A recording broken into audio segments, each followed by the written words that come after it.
Hello, everybody, and welcome. Добрый день. Приветствую вас на нашей сессии. Меня зовут Campbell.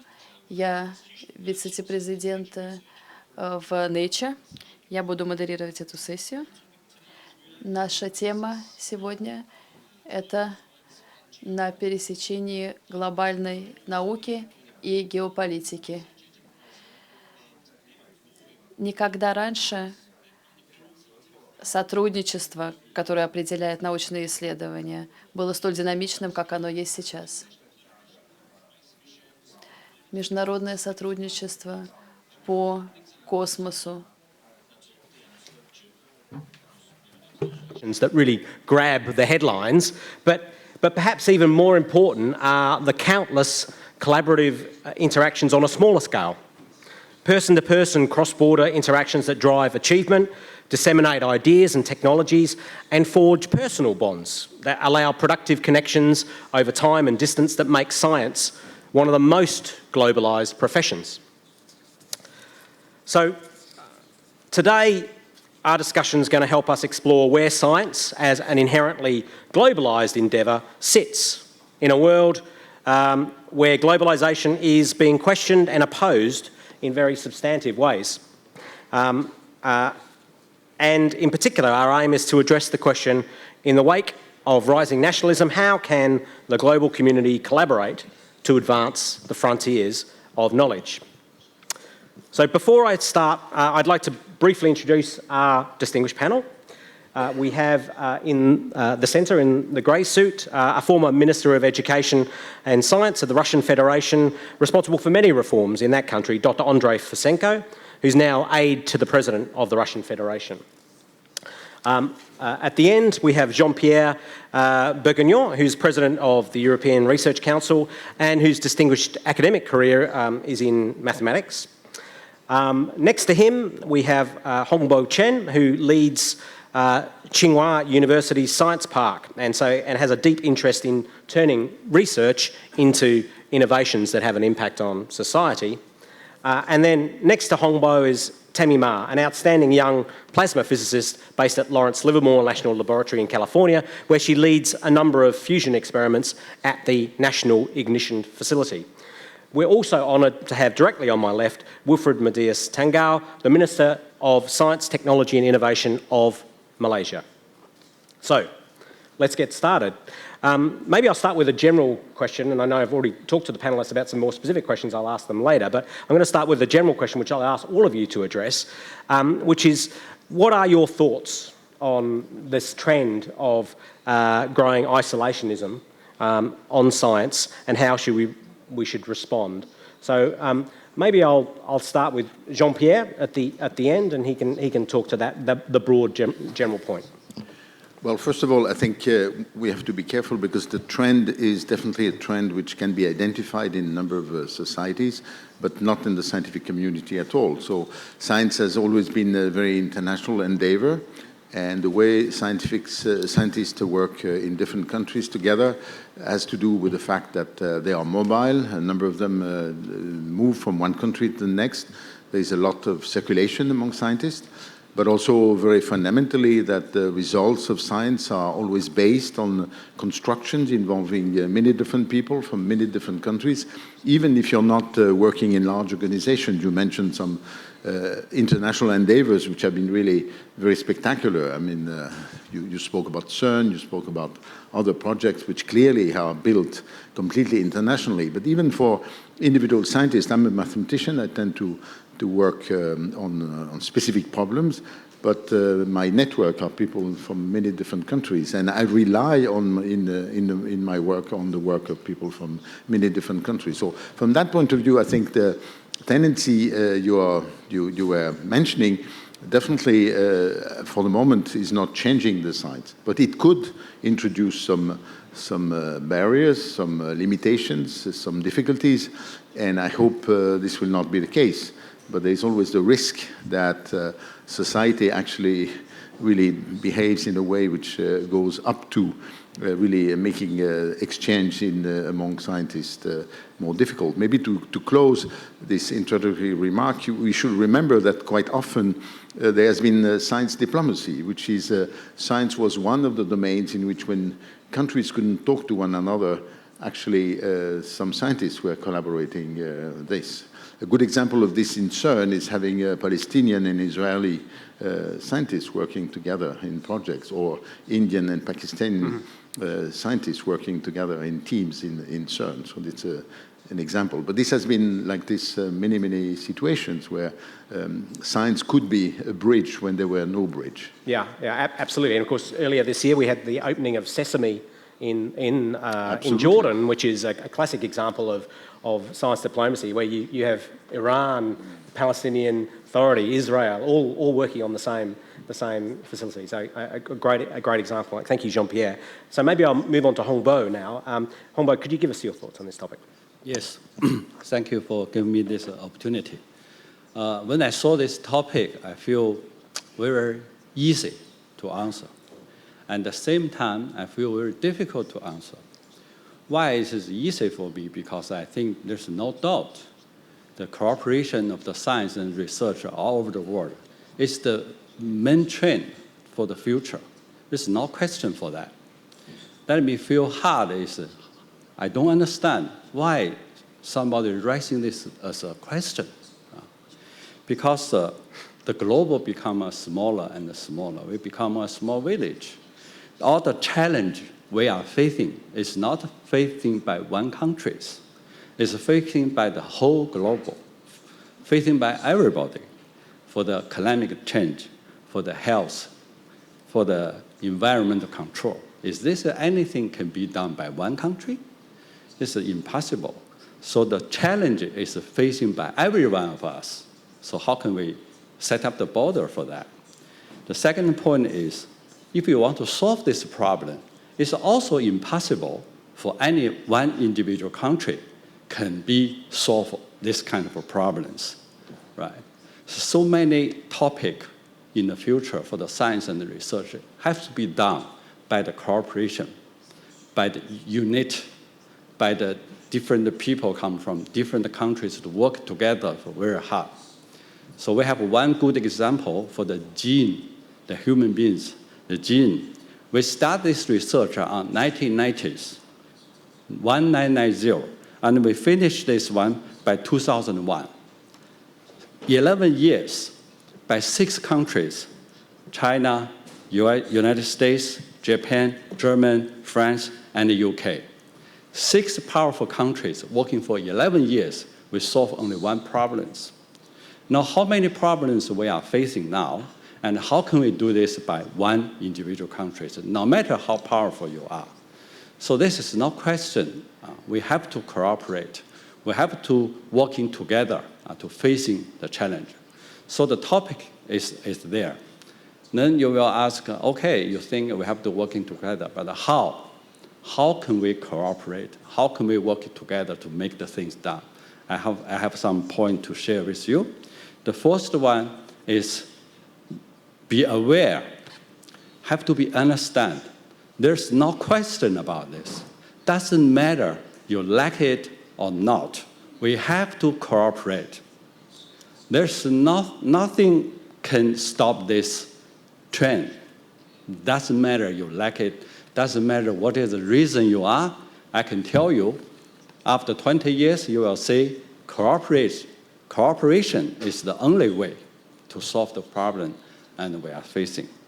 The second point, be free will. Some of the countries maybe don't want to action now. Doesn't matter. They have their reasons. Let us wait a moment. So be free will, be tolerant, be volunteers.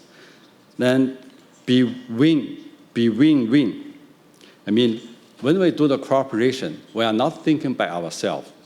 We have to think of what we can make a win-win principle and the situation, let people to get the benefit from the cooperation and be contribute. The people want to have the cooperation. They always are automatically thinking, how can we get what I can get from this cooperation? But we understand, if we want to get the water from a tank, what do?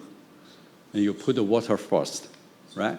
You put the water, put your contribution first, and then there was the water for you to share. So those kind of things, I think we have to understand, be aware before we do the cooperation. But one more point is, not every country is strong enough to join, to contribute for the high technology research. At that moment, we have to think, when the powerful country working together to get some result, we have to share for every country. Then we can cooperation facing the challenge facing us. Thank you. Thank you, Hongbo. So yeah, some important final point there on the developing world, I think, which is really something we should not forget with respect to this. So Tammy, I'd like to get your thoughts now.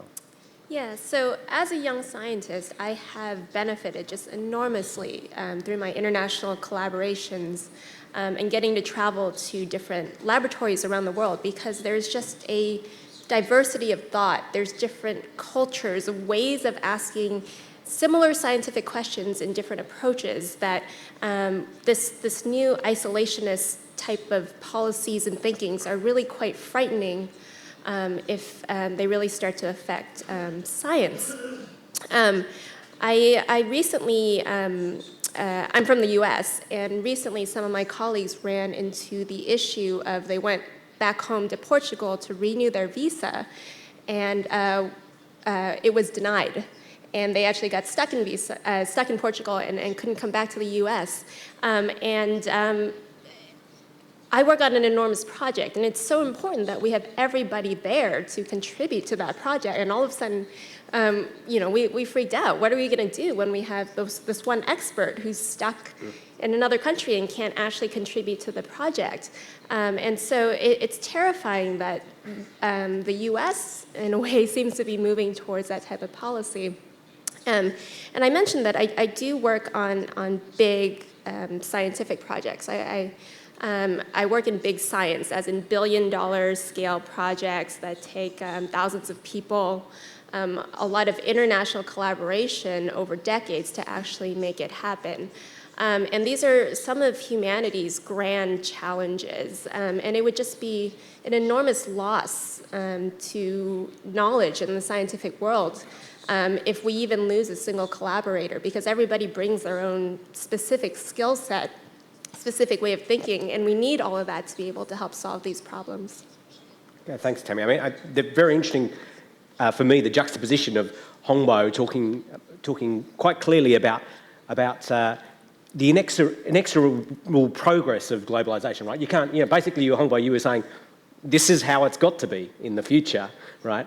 And politicians need to get on board, right, ultimately. But at the micro level, you're talking about, Tammy, where geopolitics is affecting people's lives at the moment, right, on the way they do science. And so although the macro trends are clear, I think most of the people on the panel would agree with that. At the, actually people doing their research right now, it can affect them. So, and that brings me to Andrei to comment from his perspective. I think one of the points Tammy brought up will resonate with you, Andrei, that the idea of diversity, right, about diversity being a very important attribute that we want to maintain. So yes, that should probably resonate with everybody.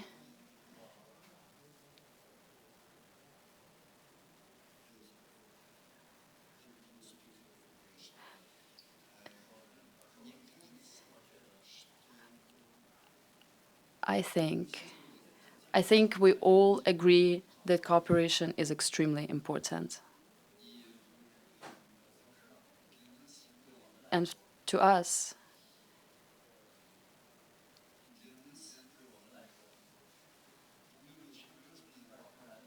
for us it's very important not only to say once again that we have to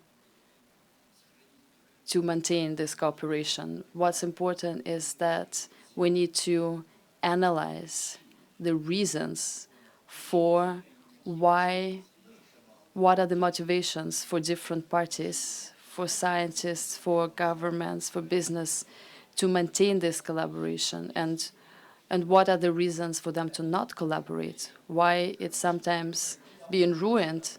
So our colleague just said that there are no reasons to limit this cooperation. There should really be no limit, because scientists are indeed very interested in talking to each other, despite the competition on the global level.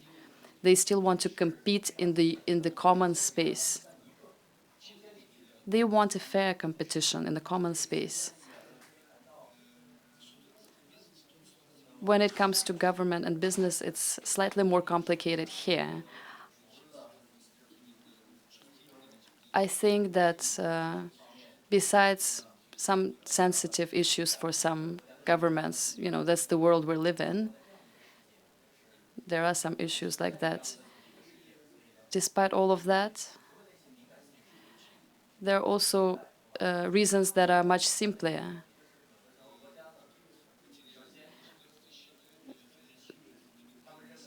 The government, when it calculates how much should be invested in the fundamental research, they would like to see this money return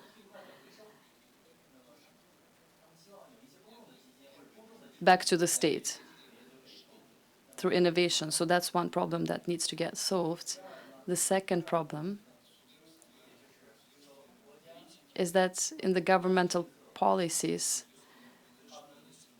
politicians want to show and to demonstrate that they're very best and that their country is the best. And I already said that one of my American colleagues has told me the story that to get some money from the Congress for a competition, to become more competitive, is much easier than get some money for collaborative projects. And the word competition is way more fashionable than the word collaboration. So that's life, and we have to consider this too. I think that for business that shuts down some research and sometimes limits participation of international partners, for business it is also the economic reason. So there is less political interest, but more of the economic interest. But to counterbalance that, we need to find the motivation and to understand and acknowledge the motivation to collaborate. And we know we benefit so much more from this collaboration than we lose from it. The common space for the scientists motivates the researchers, the scientists. They want to compete. And they want to realize their ambitions only through the competition with other excellent scientists. They want to do it through the fair competition in the common space. The second thing is that there are many projects, and my colleagues have mentioned that already, that require enormous investments. For example, mega installations, new equipment, and only together we can do it. I must say that Russia invests not only its human capital, but also financial resources to invest big projects like, for example, the Andrei Collider in CERN and Aide.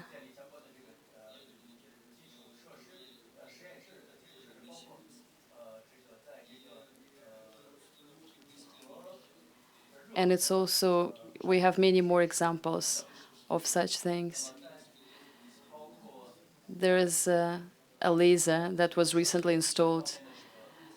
What's important is that the contributions are fair to this equipment that works for everybody, that works on the global level. Another question that is very poorly solved right now, but we have to think about it. We have to think about what intellectual rent the people could get that contributes significantly to the fundamental research. So what is their return on investment? This is free knowledge. It's very important that the international community is participating in supporting the labs that benefit the fundamental science the most. Maybe in 50 years, this knowledge will be used. Maybe in 100 years. Maybe it will never be used, but it's just important for the humanity to discover more. Explanation about the value of discovery science there from a politician, which is, I find very refreshing. So, Minister, I'd like to get your views now from your perspective. My government, Malaysia, considers science as a source of knowledge. It's also for wealth creation, job creation, and for societal well-being. And so we are looking at science to resolve problems, practical problems, human problem and economic problem. And so when we look at science beyond borders, there are practical economic and societal problems that could be sensitive to nations and things like that. But when we go into science, the realms of science is more neutral, so we could exercise science diplomacy or things like that. So when we look at a practical problem like, for instance, in our region, AIDS is one problem. It's affecting several countries and things like that. And we can use science. We can talk about science, so how we could resolve this together, you know, without looking into the other sensitive areas of international relation. The others would be decline of fish in the ocean. There's a declining fish because everybody is fishing. And so we could address this through science and things like that. We can come up with collaborative effort, and one of those that we have done in the region is we have this Coral Triangle Initiative between the Philippines, Indonesia, New Guinea, and Brunei. We work together with a certain initiative at how we could preserve corals, for instance, as a part of the effort to maintain the population of fish and things like that. And we could look at various other areas of ways of collaboration. Now, within the region, again, we could leverage into other existing regional cooperation for science. We have for instance, the non-alignment movement. We have that, which Malaysia is going to be the president for that soon within this year and things like that. So it is very, there's certainly a very, science has a very important role actually across borders and things like that. But this collaborative network, when you go into, say, research, there are specific things that we need to address when we come into cooperation between countries. In the ASEAN, for instance, which has ASEAN costs, and when we come up with, say, address issues of funding for research and things like that, will take a long time. But there are mechanisms.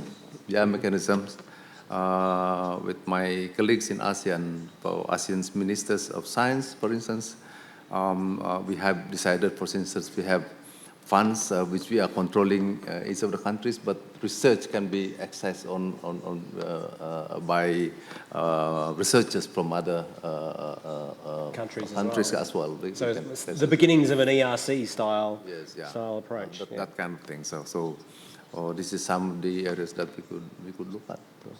Okay, I mean, thank you all our panelists for those initial thoughts. And let me just try and pull out some key themes from that. So firstly, I think that a very powerful point that scientists want to work globally, right? That's the way scientists just want to solve problems, and they don't see the geopolitical boundaries. And the point from Hongbo, I think that this is inexorable. You know, this progress towards globalisation dovetails with the way scientists work anyway, I think is a good one. The other point, which several of you mentioned, is that grand challenges need global solutions, right, and global collaborations. However, the counterpoint to this is that geopolitics is a reality and does have an impact, right, on individual scientists. I think Tammy highlighted that very, very strongly. The point I think really that I got from Andrei that is really key is the idea of return on investment. It's a completely valid position to have for national governments to want to see a return on their investment. And despite Andrei's passionate exposition of the value of discovery science, politicians like the minister to my left has to answer to his constituents, the people in his country. So it's completely understandable that balance needs to be made. And the other a key balance that Andrei, I think, highlighted really well was the balance between competition and collaboration. And that happens at a national level, but scientists understand this very well as well, because that's their everyday life as scientists, is competing with people often that they're collaborating with as well, right? They're all on a competition for funds and so on. So scientists need to understand that happens at a national level as well, and sometimes those things can be counterproductive. And the final point I wanted to highlight was the idea of science diplomacy as so science can actually help geopolitics. So it's not a one-way street. Geopolitics putting barriers in front of science. Science can start those conversations, and both the Minister and Jean-Pierre made that point as a very strong guiding principle. So I think there's some really interesting commonalities there that came through. So I'd like to get down to a topic that is a very specific barrier that could be placed in terms of geopolitics, and this is going to be a question for Jean-Pierre around the whole issue of Brexit, right? And we're very much in a limbo stage at the moment. I know you can't say too much, Jean-Pierre, so I'm not expecting you to do so, but maybe I'll ask you a difficult question. So in 5 years' time, Jean-Pierre, how different will the collaborative landscape look like between the UK and the EU? And I also like to get, if you can tell me, is the ERC planning for this? Are you thinking about different contingencies? Well, first of all, I think the argument that you made forward, which is the scientists collaborate, is just a fact. So, of course, you can develop stronger or weaker instruments for them to collaborate. And, of course, this can definitely create some political situation, can make this instrument either available or non-available. Now, concerning the picture you asked me to draw, I think nobody knows. It will depend on what the politicians decide to do. I had a feeling that would be your answer. As you know, the initiative came from the UK. So on our side, definitely we are extremely grateful of the collaboration we have with the UK scientists, because UK is a great country for science. Its institutions are remarkably organized and efficient. So I think it's an obvious partner for us. So now, whether in the case of ERC, the mechanism is very simple. It's a mechanism which has been put together after a long struggle by the scientific community to really get the scientists on board. That is to make decisions on the most challenging proposals we receive, completely bottom-up by scientists. So, of course, we hope we will be in this situation of continuing. As you know, our motto is open to the world, so we are welcoming scientists from all around the world to apply to ERC. The only constraints is that at least for half the time they have to be in an institution which is associated to the European Union, either an EU member or an associated country. So in a sense, the format is very clear, and so we hope there will be actually more countries to join. I mean, recently Tunisia joined the countries who can be associated. We have more countries. Ukraine is a country which now is associated. So we hope there are more countries. And so I think that's the scheme we have at the moment. And we hope this scheme will definitely continue to thrive, because that's what we need, and all of us. And so I think there cannot be plan B for us, because the system is very clearly funded by the European Union, but there are also possibilities for countries outside the European Union to join as associated country. So we are welcoming some more associated countries. Of course, the ones which have been presently associated are obvious ones like Switzerland or Norway or Israel. Israel is fantastically successful also in science. And as I told you, I mean, there have been recently some new countries joining, and for the first time, a country in Africa, Tunisia, has been associated.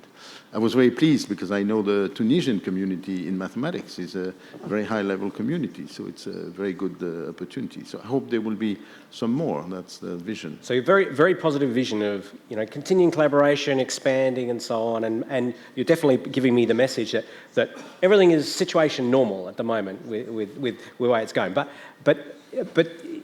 uncertainty matters, right? Even if the rules haven't changed yet, and words matter in the way people convey things. So I'd like to move on to Tammy now. Ask you a question. So, and again, you're a young researcher really at the coalface. So you're working with researchers, and most US labs, if I know them correctly, are very diverse in terms of countries of origin and so on. So.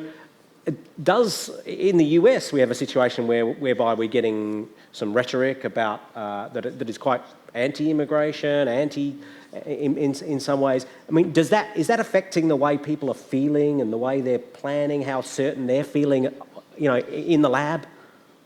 Yeah, definitely. One of the major worries of any scientist is just funding and having sustained funding.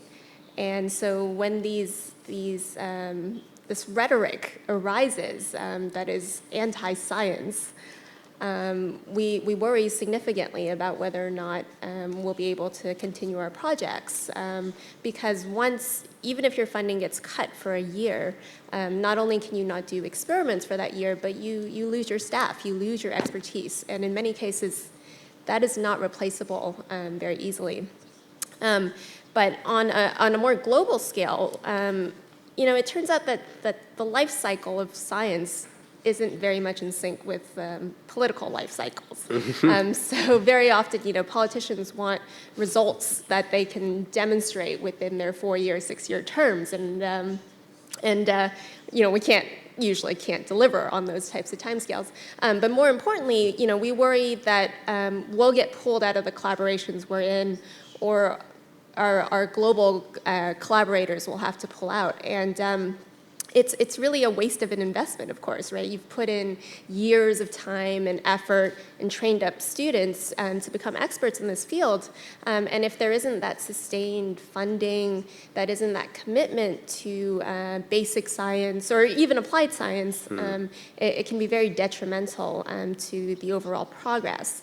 And so, you know, if I could give a message to governments, my government in particular, is that we really need our funding agencies to support science on a long-term timescale.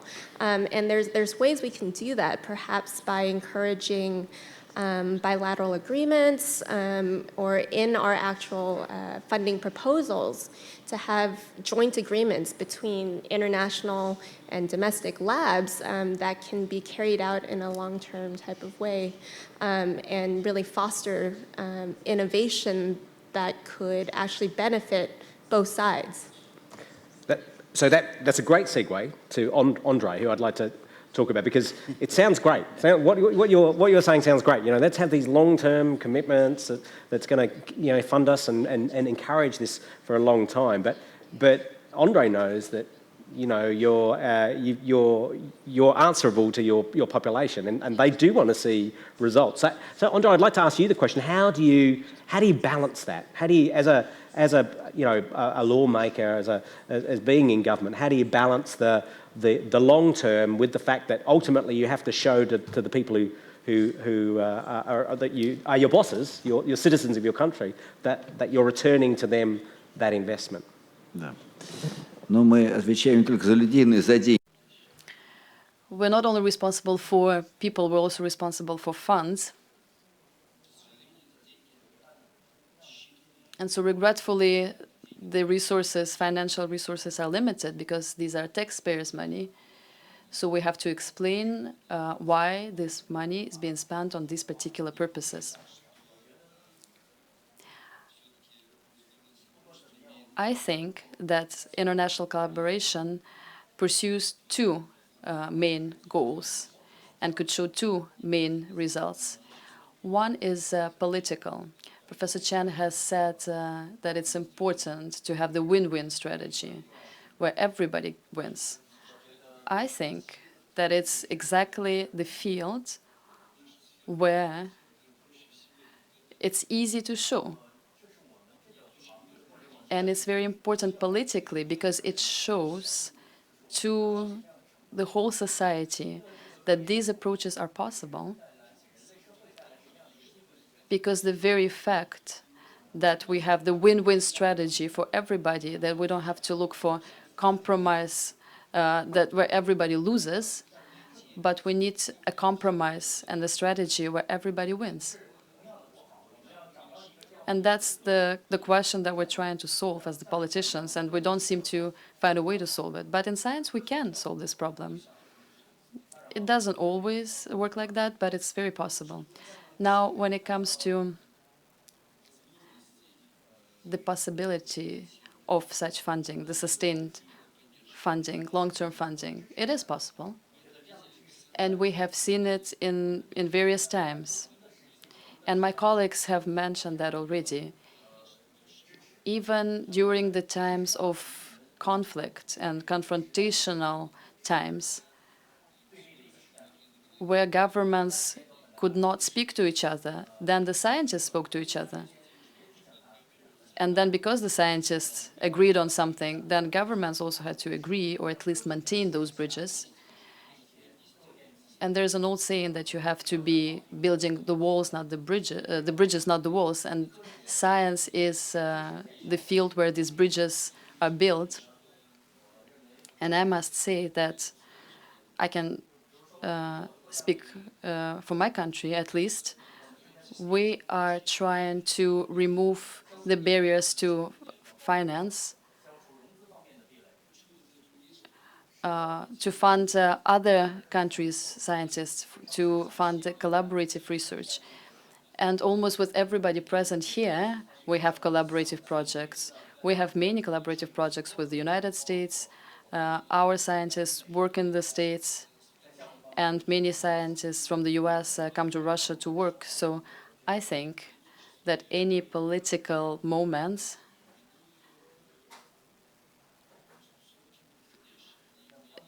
they are passing. They are not so significant in time as science is. So I'd like to support a colleague, and science is a long-term process. The results are not always predictable. We are talking primarily about the fundamental research, and we talk about something very pragmatic, very innovative. Maybe it's slightly easy, but when we speak about fundamental science, we can't really take responsibility for that these results could be achieved anytime soon. But maybe we will receive the result that will be so groundbreaking to the social life, to the economics, that it will justify the effort. And so we have to have some funds for that field specifically. And maybe the criteria should be not how useful this is to the economics, but just so that the scientists could do what they think is important or will be important. But we have to explain these matters to the taxpayers. We have to make them understand how money is being spent, why this particular amount,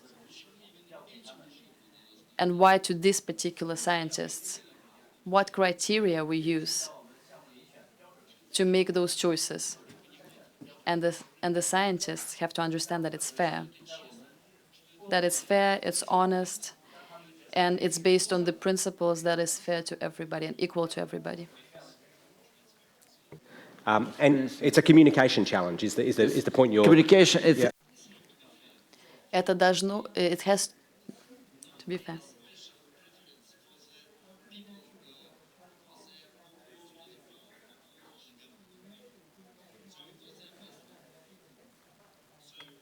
You mentioned win-win a lot Yeah, in sure. that, right?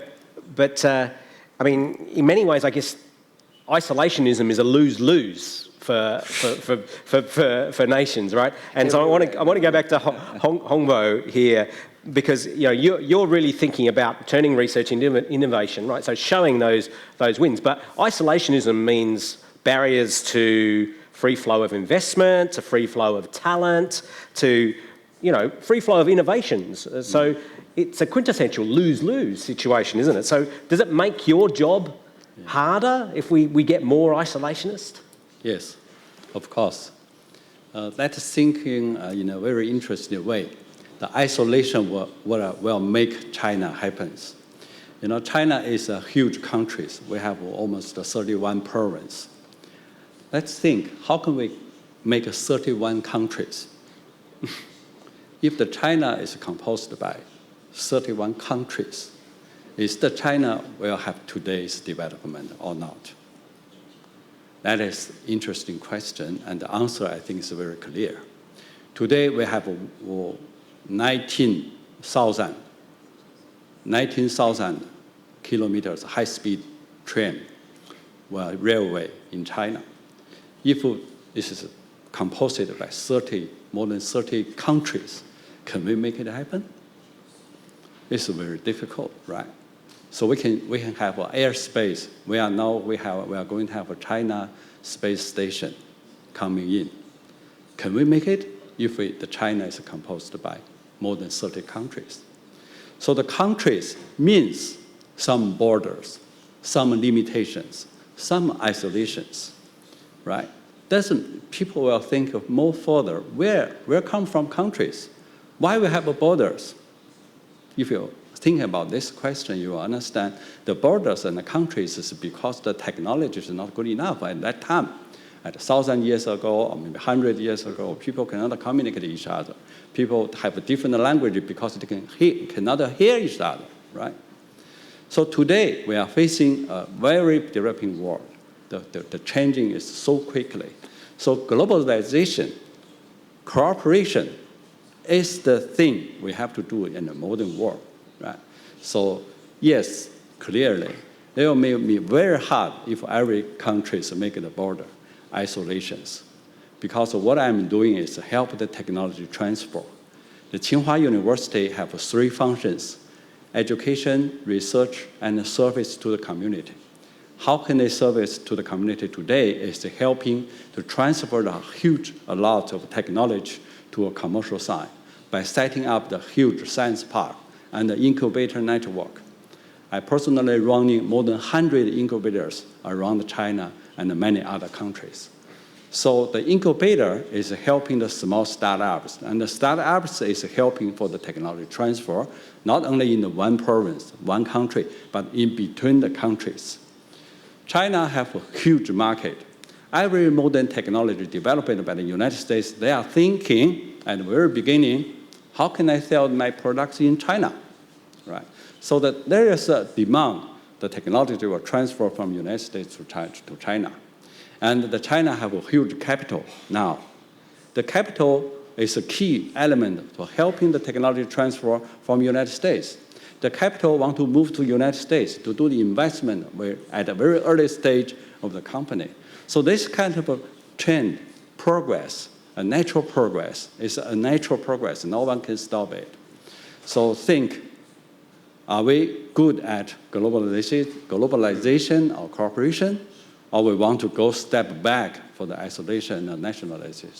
It's a good question. I'm sure Jean-Pierre would. I mean, the EU, of course, was founded on the principles of free flow of capital, of labour, etc. So, Minister, I'd like to finish with you, and I'm going to open it up to the floor after that, so please think about your own questions. Obviously, the rise of anti-immigrant sentiment and isolationist sentiment in the West is probably a barrier to the type of collaborative exchanges you want to have with the West, is it really affecting you? Do you see it as such a barrier that's stopping your nation getting more integrated into the global research and innovation network? It's not a barrier for us. I'll give you one example.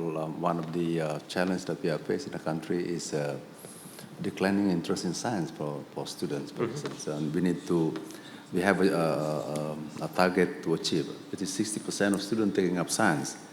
And we produced the first Science Outlook publication 2 years ago, and have discovered that we only achieve less than 30%. It's only about 20% students taking up science, mathematics, engineering, technology, and that kind of STEM. And so we have a collaboration with France, Lama Lalapan, using the pedagogy, learning methodology called Inquiry-Based Science Education, IBSA. And we have piloted that in various schools in Malaysia, and it's producing a tremendous result. Yeah. So I don't see that kind of a situation for Malaysia. I think we are much more open society, and then especially for collaborative research, and especially in the promotions of science. So you're not worried? No sounds worries. To you feel like these are bumps on a progress. In fact, we are, through the Academic and Science of Malaysia, we are promoting science policy to the South, we have been working on that for years, actually. Okay. Okay, I'd like to open it up now to the room for questions there. I see a gentleman there with his hand up in the middle, Imran. Hi, it's Imran Khan from the Wellcome Trust. I just wanted to pick up on the kind of Brexit, EU, European Research Council point. I think many people will already be aware that most of the scientists in the UK were not in favour of Brexit. They're in favour of remaining part of the EU, and now we find ourselves in these Brexit negotiations. I think the main thing that most scientists want, and certainly what the Wellcome Trust wants, is continued scientific cooperation with the rest of the EU, and in particular with the European Research Council. And I think what we fear is not that the British government doesn't respect that wish of the scientists, but simply that it's so far down the priority list, and that the negotiation is going to be so tense for other reasons, not least the timescale. It's simply that they'll never get around to it, that it's not through any kind of malice or any kind of sabotage that will fall out of your scientific cooperation with the EU, but it's just not enough for political priority that the scientists' wishes will be turned into a kind of negotiating fact. So that's partly just to share, and partly to see if any of the panel, particularly if Jean-Pierre has any advice for the UK scientists on how to get that further up the political agenda on both the EU and the UK side, to kind of keep that cooperation there. Jean-Pierre, what can they do? What can they do? You or me? No, I'm asking you. That's Imran saying. Have you any advice for what UK scientists can do to try and get this prioritised? Well, I think there are two issues there. One is, of course, that the reality of the exchange and the contribution on both sides has to be made as explicit as possible. So this is exactly what we are doing. I mean, we know some of the UK institutions have been fantastically successful at TRC. They have been successful at many other parts of the collaboration, but for ERC especially. So I personally, with my assistant who is here, we went to Cambridge to celebrate, and we went to Imperial College to celebrate, and we will go to Oxford to celebrate. And of course, each time we met fantastic scientists, many of them non-British, who definitely found in the UK a place where they could develop their research at the highest level. So I think the more we make this explicit, I think the better chances there are that people understand. Show the value, tell that story. Yes, I think that's at some point you hope that the reality of this achievement will just be acknowledged. And on the EU side, of course, I'm making sure, and that's one thing I do, that the people who will negotiate also are aware of the reality of the exchange, the quality, the added value, which is also quite obvious. So that's the point. At some point, people who have the political power have to decide, and that's beyond what we can do. At some point, there is another process which takes over, And that's the process which is going on at the moment. Nobody knows. So that's why it's very difficult. You ask me to go beyond anything I can do because it's beyond my control. Yeah. I mean, I guess the key thing, you don't want science to be an expendable bargaining chip in this process, right? It needs to be seen as something that is non-negotiable and would harm both parties if they don't get it right. So, any other questions from the floor?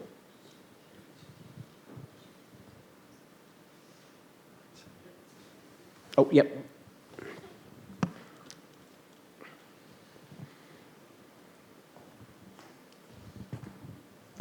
Yeah, so there was a lot of discussion around... Athar, can you introduce yourself and your affiliation as well, please? My name is Athar, and I am the science, S&T policy advisor to the government of Pakistan. There was a lot of discussion around the panel about showing the utility of science to the society and being of value to the society in which, the science operates. But we do understand that a lot of problems are also local, and particularly in the developing world, when our scientists, obviously most of them go abroad and do their PhDs abroad, and when they come back, they want to work on the first world problems. They don't want to work on the problems of their own countries, whether it's clean drinking water or diseases of the developing world. And they want to publish in international journals that are published in the West. So I don't know how we're going to address that with science becoming more global, but global means more Western and not more local global. I don't know, somehow we need to address that problem. So I don't know if that's a question. Now, I mean, maybe I'll comment from as a person who works for a publisher that publishes some of these international journals. I mean, we certainly pay attention to developing world problems, and I know many of the when you get into the clinical areas, for example, many of those journals are also very see that as very the sort of global burden of healthcare and morbidity and so on is certainly essential to them. But I don't know if the minister you'd like to. I mean, you're in some ways you must face some of the same problems that Pakistan faces in terms of your researchers coming back and you wanting them to focus on a particular area and maybe that they're not. They're focused on the... Yeah, it is certainly, I agree with the question. It's certainly a challenge for us to bring back the talents, and because there could be issues of ecosystem, like publication would be one, but there are many other factors, and so they will stay on in the countries where they study and things like that. And some other countries, for example, I don't know whether some colleagues from Singapore here, they could attract their talents by way of paying funds, them and funds and things like that. We don't have that capacity in Malaysia and things like that. And this is where I think the areas of collaborative research comes in, where the problem, the set of problems that we are looking at, science-based problem that we are looking at, you could continue to do your research wherever you are, and we could share the data, we could share the results and things like that, Collaborative research, we could look at it from the other side of the research, but we could benefit both. And I think this is one area which one area of collaboration that we can you don't have to ship, you don't have to come back. You can do it in the other side. Leave them offshore as long as they give you results which can be applied onshore. Yeah, we could do that. Okay. Andrei, you might have a comment on this.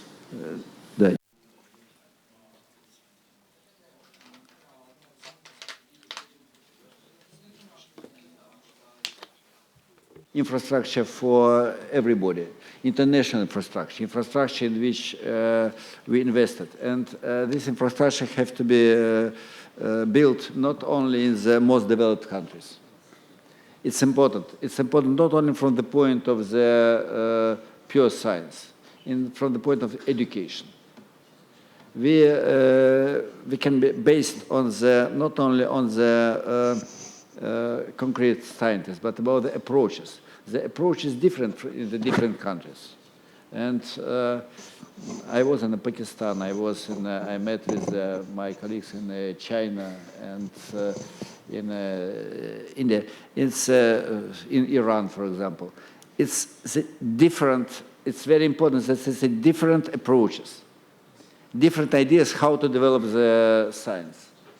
And sometimes it's very important because it's some part of the intellectual diversity. And I think that it's can be also the opportunity for the new countries, for countries which, for example, I remember I visited South Korea 20 years ago. It was other country than it's today. It was only the very beginning of their research and scientific development. Now it's one of the most important countries in this area. So, but of course, it's a long way. It's a long way. It's not for the it's not the decision for the moment. And of course, not only international society, but the government have to do something. Maybe have to create some special condition for the most distinguished scientists from own scientists. Maybe some special opportunity for the educational system. So it's a way. It's a way. And the developed world has a responsibility here to help, right? I mean, build research capacity. They're going to be benefiting from that as well. I might take one more question from the floor if there is anyone who's got a question. Oh, just at the back there. And then I'm going to come back to the panel for their final thoughts, just a sentence or two each. Hello, my name's Karen Klute and I'm from South Africa. I think in Africa a big problem is a lot of the good researchers are leaving or visiting developed countries and then they are staying there and there is that loss of knowledge. Some come back but some mainly remain in the developed world. How can we address this in the developing world by collaborating more with the developed world, creating more opportunities for education and collaboration in the developed world? I will appreciate some thoughts from anyone in the panel. How do you turn a brain drain into a brain boomerang? You know, how do you get them back? So China has done this really well, all right? And I don't know, Hongbo, whether you want to make a comment on that. Yes, what I want to say, that is also a natural process. You cannot artificially stop it. Because you go back 30 years ago, for Tsinghua University is a famous university in China. About 70% of the students, when they graduate, they go to the airport. They go to the United States. So the chancellor of the university get a very high pressure about these issues. Are you cultivating the young graduates for the United States or for China? You know? But now what happens? More than half of them will come back to China. So this is something you cannot artificially turn around, but you have to attract them, come back to your country by developing your country's situation. So you will see this is two issues. If they don't come back, how can you develop in your countries, right? Yeah. I'm sure there's many people. Only a small portion go overseas and stay there. You have many manpower. You are slowly developing your countries, make it a better condition, and slowly you will come back. We have the story not only for China 30 years ago until now. We have also the story for Taiwan. You know, Taiwan and the 1950s, they all go to the United States, and 1970s, and they all come back. So be patient. Don't worry too much. So I guess all South Africa needs to do is get double-digit GDP growth for like 10 or 15 years, and it will just happen naturally. So I'm just going to have the final thought from each of the panelists, like really just one sentence or two sentences at most, just saying what you've gathered from this. And maybe I'll start with the minister first off, and we'll go down the line. There is definitely an opportunity to collaborate. For science, it's very dynamic, change is very dynamic, geopolitical situation otherwise, and the ecosystem is shifting. And so I think what is important is that the need for greater awareness. We have to overcome the challenges of getting interested in the basic science, right? And then that's what we are. I'm sure Malaysia is not alone in this. That we need to enhance and increase the number of people getting interested in science and technology, mathematics. And we need to share in terms of pedagogy, new methodologies of learning methodologies of science, for instance. So education the key. Education and to come up with the talents. Andrei, your brief words.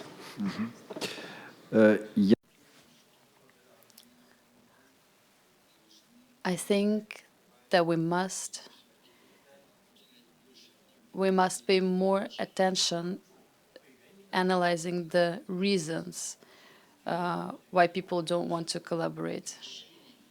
And we need to find solutions to overcome these problems. So we can use the scientific approach to it, which is first to understand why certain things happen, and then finding solutions, optimal solutions to overcome this. We all seem to agree that it's absolutely important because we all work in science, not in the church. In the church we could pray for the problems to get solved, but because we work in science, besides that we need to also take certain real steps and understand the real reasons for that. And we see that the tools are available, both inside each country and tools that help collaborate and create the subnational institutions. Because the whole world is interested in that we don't have the concentrated places for the science, that it's equally distributed around the world. It's the social stability of the world. And the colleague from South Africa and our colleague from Pakistan, to both of them and to everybody, we can say we're all interested in that in Pakistan and in South Africa and everywhere else, we're interested in having good science and stability in the world. Just say literally one sentence from each of you. Literally one sentence. What's your take home, Tammy? So I think we all agree that science and open collaboration in science is invaluable in solving global problems. So I hope that this is something that we can maintain and push forward together as we go into the future. A long sentence, but a good one. Hongbo. Okay, we are all going to be maybe the policy makers or decision makers. When you make the decision, please think globally and please think long term. Thank you. Thank you. And Jean-Pierre. Well, I think example of South Africa, but other countries in Africa like Senegal show that if you take the long-term vision of stable investment in science, you can reverse things.